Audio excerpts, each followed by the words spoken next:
Hey guys, what is up? I hope everybody has been having a great day. Happy to be back with episode 18, part 2 of my golf vlog series, this time featuring the back nine at Bandon Dunes Golf Club. Please be sure to give this video a thumbs up and subscribe to the channel if you haven't already. It really does help me out. I want to thank you guys as yesterday we hit a big milestone in this channel, 50,000 subscribers. That's an incredible number, and in my 15 weeks on YouTube, the support and enthusiasm you guys have shown this channel really does mean a lot. I started this channel on a whim because some of my followers on Instagram said they would enjoy watching a golf vlog if I put it on YouTube. So I figured I'd maybe put out a few videos here and there between long drive tournaments, and it's incredible to see what that has turned into. With that being said, the 50,000 subscriber special is currently being produced and should be out Tuesday night. I think you guys will really enjoy the video. Next up is the 60,000 subscriber special. I have a few good courses in mind I think you guys will love for that video. And with that being said, let's hop into it. So this is a continuation of the front nine at Bandon Dunes, and so you saw kind of a ho-hum par there, and at this point it was about 25-30 miles an hour into the teeth. So this is really challenging my unworked parts of my game, I guess you could say. For those of you who don't know, I grew up in Maryland, and the Mid-Atlantic isn't really known for being very windy, so I'm basically hitting shots that I've never really had to hit before. But as you can see, I've shown a lot of improvement with that, and choking down the club to slow the swing speed down, which knocks spin off and flights it under the wind. And I did have a couple of comments from earlier videos asking why did I choke down the club. Well, it's kind of, a lot of people have different ways of dealing with the wind, and one of the things I've found that helps me out is when you want to hit it under the wind, you have to swing slower so you impart less spin, as that's definitely something that causes the ball to balloon.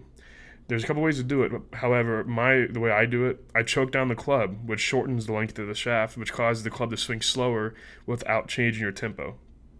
And other guys do it by swinging shorter, but I don't like doing that because it throws my tempo off and I hit off-center shots.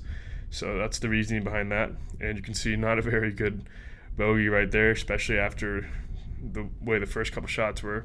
So it's 1 over, going into hole 12. Just trying to flight this one low as well. This is one of those, if it just started coming in a little bit more, this could have been a really good shot. But I started a bit too far right, and it didn't quite curve back in the way I wanted to.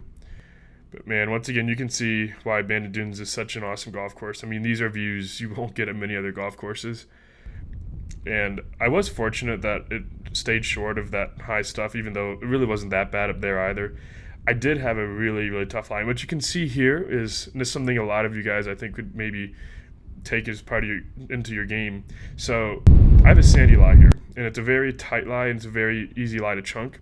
And you saw me doing some practice swings in that grass there, but I realized that wasn't going to simulate the lie that I wanted. So I actually moved up where there was sand, so I can try to get a feel for how the ground I was hitting off of would react to the club. And that's something I picked up on as a junior golfer. And it's definitely one of those things you want to do. When you're doing practice swings, you always want to do your best to simulate the conditions with which you'll be hitting your real shot. And sometimes that requires you to take practice swings in different spots. So another little tidbit. So another beautiful bogey. Now I'm on hole 13. Sound up. I hit this one great.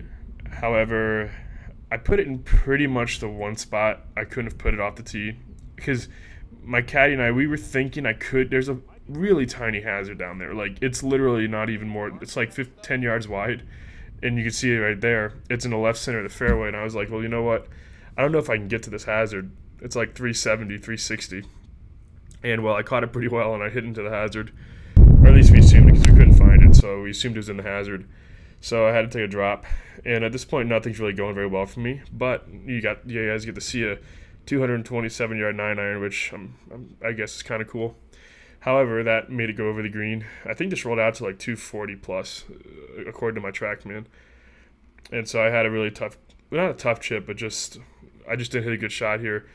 I think I was just being a little too aggressive, a little too timid rather, and not taking into account the fact that it's downwind.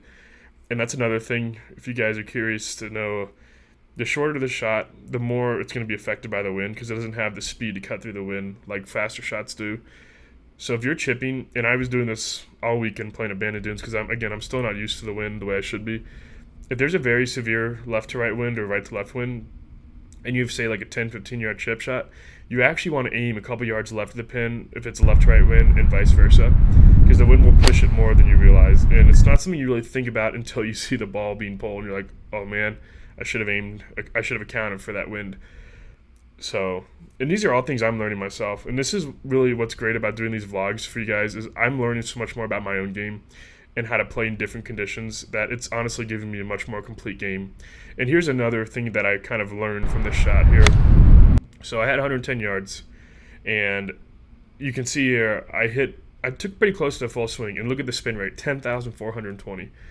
And so this landed only about 20 feet away from the pin, but it ripped back. It literally landed probably about 15, 20 feet away, and it ripped back about 30 feet because it was into a headwind.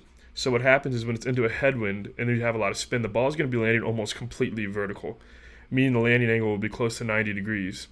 And when you have a lot of backspin, the biggest thing that keeps the ball where it lands with that backspin is a very shallow landing angle. So the ball is skimmed forward, some of the spin will get knocked off, and most of the spin will be spent, killing the forward momentum.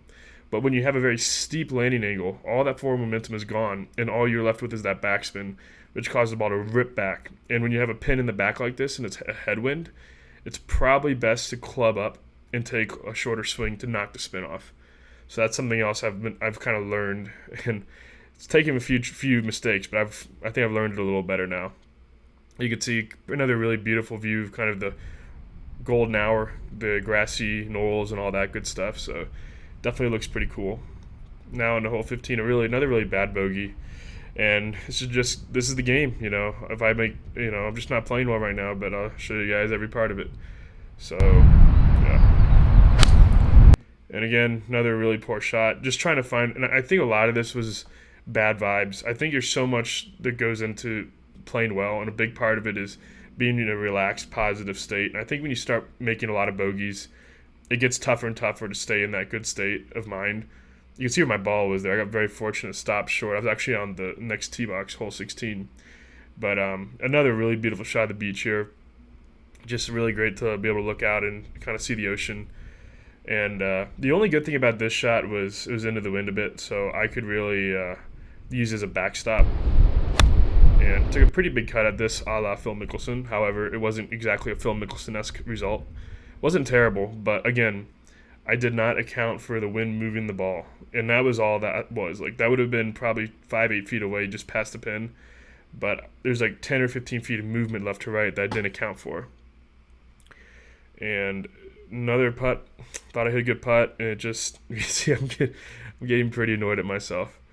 But that's what happens, that's, the frustration's real. And yeah, I want to play good golf, and when you're not playing good golf, it's very hard to stay positive. So that was definitely a test of patience. And this is this is the signature hole of Bandon Dunes, and you can see where the pin is there.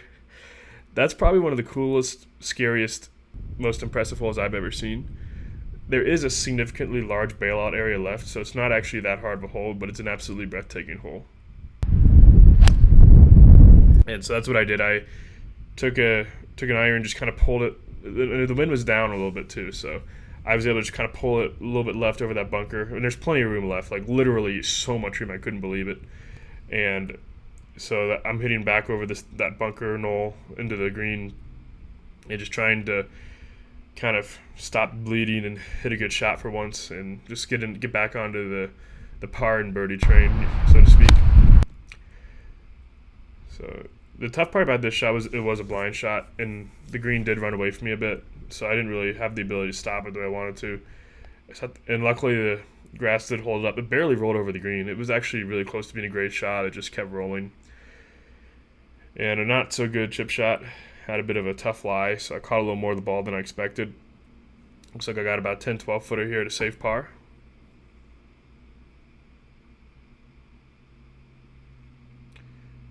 Knocked that one in, so that was a great one to roll in.